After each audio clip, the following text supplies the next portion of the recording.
Guys आज के इस वीडियो में हम आपको बताएंगे कि जो यूपीएससी के लिए पॉलिटी का बुक है लक्ष्मीकांत, वो बहुत इंपॉर्टेंट है। तो इसमें जो फर्स्ट चैप्टर है ये बहुत ज़्यादा इंपॉर्टेंट है। बहुत ध्यान से सुनना है कि जो जो बातें मैं बताऊंगी ये बहुत ध्यान से सुनना है, क्योंकि बहुत इंपॉर्टेंट बताऊंगी बातें। और क्या करना है, इतनी अच्छी बात बताऊंगी तो इतना ज़्यादा भी तो नहीं बताऊंगी कि इस कान से सुना और किस कान से निकालना है, वो सारी बात बताऊंगी। इसमें चाहिए आप बुक से देख लीजिएगा, क्योंकि हर बार वो क्वेश्चन पूछे जाते हैं और ऐसे ही रिपीट होते हैं। क्या करना है, मैं यहाँ पर कुछ फैक्ट लिखी हूँ और उसे ही आपको बताती हूँ। बहुत ध्यान से सुनना है। क्या है कि जब आपकी जो ऐतिहासिक पृष्ठभूमि होती है ये बहुत इंपॉर्टेंट है। तो यहाँ आपकी जो कंपनी के अधिनियम होते हैं, जो सम्राट का शासन होता है, ये कब से कब तक होता है, इसकी शुरुआत कैसे होती है, ये सारी बातें हम आपको बताएंगे इसी वीडियो में। और जिस बच्चे ने इस वीडियो को अभी तक लाइक नहीं किया है, प्लीज़ इसे लाइक कर दो भाई, क्योंकि भाई जानते हो हम आप सभी को लोगों के लिए बताते हैं, क्योंकि मुझे लगता है कि जैसे मैं तैयारी करती हूँ वैसे आप भी तैयारी करो, क्योंकि मेहनत बहुत ज़्यादा लेती है। वो कहते नहीं है कि सफलता तो अकेली होती है, लेकिन जब सफल हो जाते हो तो दुनिया साथ चलती है, दुनिया साथ चलती है, क्योंकि जिस जिस पर दुनिया हंसा है उसने इतिहास रचा है। तो भाई इसी जोश के साथ हम स्टार्ट करते हैं। हम क्या करते हैं कि जो आपकी पृष्ठभूमि होती है, यानी कि जो शुरुआत होती है, इसमें 1608 ईस्वी में ईस्ट इंडिया कंपनी भारत में व्यापार करने के लिए तो आ जाती है, लेकिन भाई अभी इस समय तो रानी एलिजाबेथ ने इनको अधिकार भी नहीं दिए। लेकिन कब देती हैं अधिकार, तो 1600 ईस्वी में ये अधिकार दे ही देती हैं कि भाई सभी लोग व्यापार कर लो। और उसके बाद जब ये व्यापार कर लेते हैं, यानी जब ये पा जाते हैं कि अब तो मुझे इस पे व्यापार करना ही है भारत पे, तो ये क्या करते हैं, 1665 ईस्वी में ये बंगाल, बिहार और उड़ीसा पर भी कब्जा कर लेते हैं। और कब्जा कर लेते हैं, फिर उसके बाद 1858 में सिपाही विद्रोह हो जाता है। सिपाही जब विद्रोह हो जाता है भाई, तो उसके बाद भारत 15 अगस्त 1947 ईस्वी को क्या हो जाता है, आज़ाद हो जाता है। जब आज़ाद हो जाता है भाई, तो क्या भारत को भी संविधान की ज़रूरत, 1646 ईस्वी में इसका गठन हो जाता है, संविधान का गठन हो जाता है। और उसके बाद 26 जनवरी 1950 ईस्वी को संविधान अस्तित्व में भी आ जाता है। और जब संविधान अस्तित्व में आ जाता है तब तो अब तो भारत आत्मनिर्भर बन ही गया, लेकिन अभी बहुत सारे यहाँ जो इफेक्ट थे अभी भी पड़ रहे थे। अब देते हैं नीचे, जो 1773 से 1858 का के बीच के शासन को हम क्या कहते हैं, तो ये हम कंपनी का शासन कहते हैं। उसके बाद हम सम्राट का शासन किसे कहते हैं, तो ये 1858 से लेकर 1947 के बीच को हम सम्राट का शासन कहते हैं। उसके बाद हम भाई क्या करते हैं कि जो 1773 का रेगुलेटिंग एक्ट था, ये क्यों इसे कहा जाता था रेगुलेटिंग एक्ट, तो इसे इसलिए कहा जाता था क्योंकि ये कंपनी के हिसाब से रेगुलेट हो रही थी। अब इसके बाद इसमें जो इम्पोर्टेंट है, इसमें आपको क्या रखना है इम्पोर्टेंट, 1773 में जो गवर्नर होते हैं इनको गवर्नर जनरल बना दिया जाता है। कौन थे, तो ये थे वॉरेन हेस्टिंग्स थे, वॉरेन हेस्टिंग थे। इसमें आपके जो बॉम्बे और मद्रास के गवर्नर को अब बंगाल के क्या कर दिया जाता है, बंगाल के अधीन कर दिया जाता है, यानी बंगाल के जो गवर्नर जनरल होते हैं इन्हीं के अधीन कर दिया जाता है। अब 1774 ईस्वी को ही क्या कर देता, एक उच्चतम न्यायालय की स्थापना कर दी जाती है। फिर उसके बाद आपको हम बता देते हैं कि इसके बाद आपका 1784 का एक्ट आ जाता है। इसमें आपको 2 पॉइंट इंपॉर्टेंट है, उसे याद कर लेना। एक तो कंट्रोल बोर्ड की स्थापना होती है, और दूसरा क्या होता है, एक तो कंट्रोल बोर्ड की स्थापना होती है, और दूसरा इसमें जो आपके व्यापार होते थे, जो प्रशासनिक और जो व्यापार होते थे, ये दोनों व्यापार पहले उस समय एक में ही थे, इसको पृथक कर दिया जाता है, यानी अलग कर दिया जाता है। फिर आपका आता है कि 1813 का चार्टर एक्ट आ जाता है। इसके पहले मैंने जो बताया है, यानी जो 1784 का ये पिट्स इंडिया एक्ट था, उसके बाद हमारा आता है 1813 का चार्टर एक्ट। अब चार्टर एक्ट में क्या आता होगा भाई, इसमें जो उस समय जो व्यापार कर रही थी कंपनी थी, उस समय जो कंपनी व्यापार कर रही थी उसको क्या कर दिया जाता है, उसके एकाधिकार को समाप्त कर दिया जाता है, यानी इसको खत्म कर दिया जाता है। उसके बाद भी यानी जो ईस्ट इंडिया कंपनी होती है वो तो पूरा व्यापार कर ही रही थी, उसके साथ साथ इस कंपनी जो ये जो चार्टर एक्ट आया था, इसमें कहा गया कि जो चाय का व्यापार होता था चीन के साथ, वो अभी भी चलता रहा है। तो इसे ध्यान रखना है कि जो क्या उस समय चालू थी, तो किस चार्टर के द्वारा थी, तो ये 1813 के तहत अभी भी लागू थी, जो भारत में चाय और चीन के साथ व्यापार चल रहा था। इसमें एक पॉइंट और याद भी रख लेना है भाई, एक बात जो मैंने इंपॉर्टेंट फैक्ट है उसे लिख कर रखा है, यानी कि क्या करना है आपको कि यहाँ पर जो आपके ईसाई थे उनका भी प्रसार हो जाता है और ईसाई का प्रसार भी हो जाता है, तो इसमें यही इंपॉर्टेंट होते हैं। अब इसके बाद आपका आता है कि 1833 का चार्टर एक्ट, इसमें क्या होते हैं इंपॉर्टेंट, आइए देखते हैं। इसमें आपका जो होते हैं बंगाल के जो गवर्नर जनरल होते हैं, अब इनको भारत का गवर्नर जनरल बना दिया जाता है।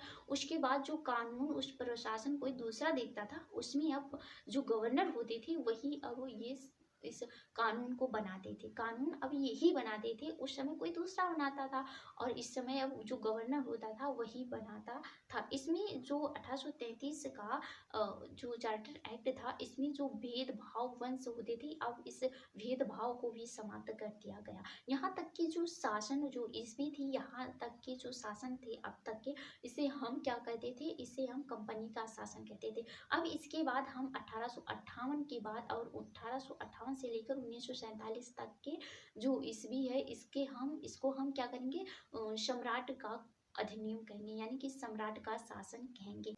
तो गाइस इसके बाद हम देख लेते हैं 1858 से लेकर 1947 तक के बीच में जो इम्पोर्टेंट फैक्ट है वो हम आपको बताते थे। अपने कॉपी में मैंने राइटिंग लिखा हुआ है, जो जो इम्पोर्टेंट है वैसे वैसे आपको याद रखना है। जैसे कि मैं बता देती हूँ, इसमें देखकर थोड़ी सी इम्पोर्टेंट चीज़, यानी कि 1858 ईस्वी में जो कंट्रोल बोर्ड और कंट्रोल ऑफ डायरेक्टर थे, उनके पद को समाप्त कर दिया जाता है। इनके पद को यहाँ पर समाप्त कर दिया, यानी कि क्लास कर दिया जाता है। उसके बाद हमारा आता है, उसके बाद हम देख लेते हैं कि जो हमारे इम्पोर्टेंट जो होते हैं, उसके बाद हमारा आता है 1861 भी याद रखना है, लेकिन और जो 1858 है इसे भी याद रखना है। जो भारत के सचिव होते हैं, इनका जो पद होता है ये सृजित होता है। इनके पद जो होते हैं भाई, ये बहुत सृजित होते हैं। और अच्छा बता दें, 1853 था, इसमें IAS की खुली भर्ती होने लगी थी। ठीक है, इसको मैंने भूल गया था तो इसको बता दे रही हूँ। उसके बाद 1861 याद रख लेना। 1861 में क्या क्या हुआ था, 1861 जो आपका सरकार का परिषद था, इसमें आपको प्रांतीय विधान परिषदों का गठन का प्रावधान होने लगा था। यानी जो प्रांत थे इसमें इनका गठन होने लगा था। प्रांत किसे कहते थे उसमें, सभी लोग कमेंट एरिया से कमेंट कर देना जरूर, किसे प्रांत कहते थे कि ठीक है, ये भी पूछता है। और उसके बाद वायसराय को अध्यादेश जारी करने की भी शक्ति दे दी जाती है। उसके बाद मैं आपको बता दूं कि प्रांतों में कानून बनाने की भी शक्ति इन्हीं को प्रदान की जाती है। यानी जो प्रांत होते थे यही कानून बनाते थे, प्रांतों में कानून बन जाता था। और उसके बाद आपका आता है कि 1892 का जो भारतीय परिषद होता है, 1892 का परिषद होता है, इसमें आपका बजट पर बहस करने और प्रश्न भी उठा सकते हो। यानी जो बजट था और जो प्रश्न होते थे उस पर आप उठा सकते हो। 1892 का जो भारत का परिषद अधिनियम था, इसमें एक और इम्पोर्टेंट याद रखना है कि जो आपकी परिषद में राज्यों की अप्रत्यक्ष निर्वाचन के सिद्धांत को भी स्वीकार कर लिया गया है। अब इसके बाद आपका आता है 1909 का मार्ले विट्रो सुधार। अब मार्ले विट्रो सुधार किसे कहते हैं भाई, पहले ये तो देख लेते हैं। तो मार्ले उस समय तो कौन थे, मार्ले भैया, मार्ले कौन थे, तो ये राज्य सचिव थे। राज्य सचिव कहाँ के, तो ये भारत के राज्य सचिव थे। और मिट्रो कौन थे, तो ये उस समय के वायसराय थे, ये भी याद रखना है। इसमें आपको बता देते हैं जो इम्पोर्टेंट है, इसमें आपको रखना है कि वायसराय की परिषद यानी कि भारतीय में शामिल हो गए। यानी जो वायसराय थे वो अब भारत में शामिल हो गए थे। बाद आपका जो मुसलमानों के लिए सांप्रदायिक निर्वाचन की शुरुआत हो गई, मुसलमानों की भी सांप्रदायिक शुरुआत हो गई थी। अब यहाँ उसके बाद आते हैं 1919 का भारत शासन अधिनियम। 1919 को बहुत में ध्यान रखना, क्योंकि यहाँ पर मांटेग्यू जेम्स फोर्ट आते हैं। अब भाई मांटेग्यू जेम्स फोर्ट कौन होता है, तो मांटेग्यू भाई ये भी भारत का कौन होता है, राज्य सचिव होता है। और जेम्स कौन फोर्ट होता है, तो ये भी वायसराय होता है। ये बहुत ध्यान रखना है, क्योंकि भाई कुछ बच्चे क्या होते हैं, मांटेग्यू और मार्ले में कंफ्यूज हो जाते हैं, ऐसा कंफ्यूज नहीं होना। अब इसके बाद है आपका, इसमें जो 1919 में था, इसमें शिक्षा, संपत्ति एवं एवं कर के आकार पर यानी जो आधार को वोट देने का अधिकार हो गया। फिर उसके बाद प्रत्यक्ष निर्वाचन द्वारा प्रांतों में आंशिक आंशिक जो कम उत्तरदायी सरकार की स्थापना हो गई। फिर उसके बाद प्रांतीय विधान मंडलों में दोहरा शासन अर्थात कि हस्तांतरित और आरक्षित विचार किया गया। और सिखों यानी कि सिखों माने भारतीय, इस्लामी और आंग्लो भारतीयों के लिए सांप्रदायिक निर्वाचन हो गए, सांप्रदायिक निर्वाचन भी हो गए थे। अच्छा, लोक सेवा आयोग का गठन का प्रावधान राज्यों का बजट केंद्र के से अलग कर दिया गया। 1935 का भारत शासन अधिनियम, इसमें आपका जो इम्पोर्टेंट रखना है, क्यों इसे क्या कहा जाता है, इसे संविधान का बीज भी कहा जाता है। अब क्यों कहा जाता है इसे आपको कमेंट कर देना है। इसे देखिए, इसमें जो इम्पोर्टेंट है, ये अखिल भारतीय संघ की स्थापना का प्रावधान किया गया था, यानी कि जो अखिल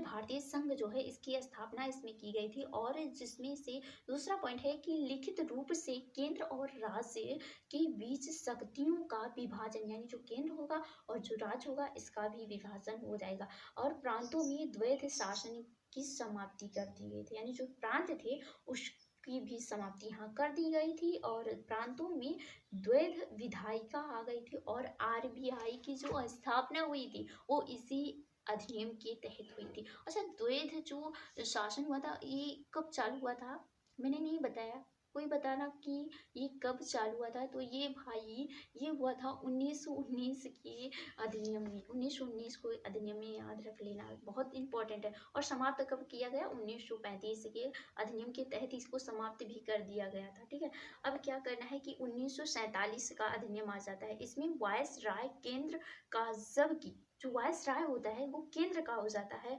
जबकि राज्य के गवर्नर को भारत का संवैधानिक प्रमुख घोषित कर दिया जाता है। इसमें दूसरा पॉइंट है कि संवैधानिक प्रमुख मंत्रिपरिषद की सहायता एवं सलाह के अनुसार कार्य करते हैं। तीसरा पॉइंट याद रखना है कि भारत का ब्रिटिश संप्रभुता की समाप्ति की घोषणा।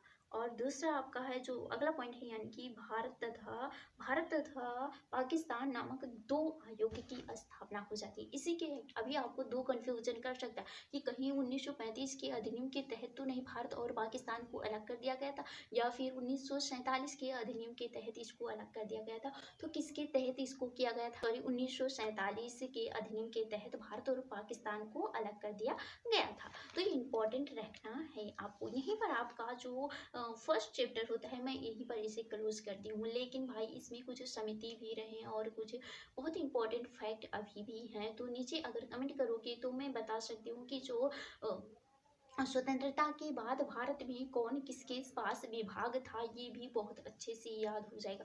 जैसे कि खाद्य विभाग में कौन था, शिक्षा विभाग, श्रम विभाग और सारे जो विभाग थे, इसमें कौन कौन से थे। अच्छा, ये विभाग के सदस्य कौन थे उस समय, तो इसी से आपको नीचे कमेंट कर देना है। और कुछ भी डाउट हो रहे तो नीचे ज़रूर कमेंट कीजिएगा। तो भाई, इसमें अगर कुछ भी इम्पोर्टेंट जो फैक्ट थे आपके छूट गए हो तो नीचे ज़रूर कमेंट कीजिएगा। और इसी के साथ हम आपसे मिलते हैं किसी नेक्स्ट टॉपिक पे। तब तक के लिए bye bye, tata, take care.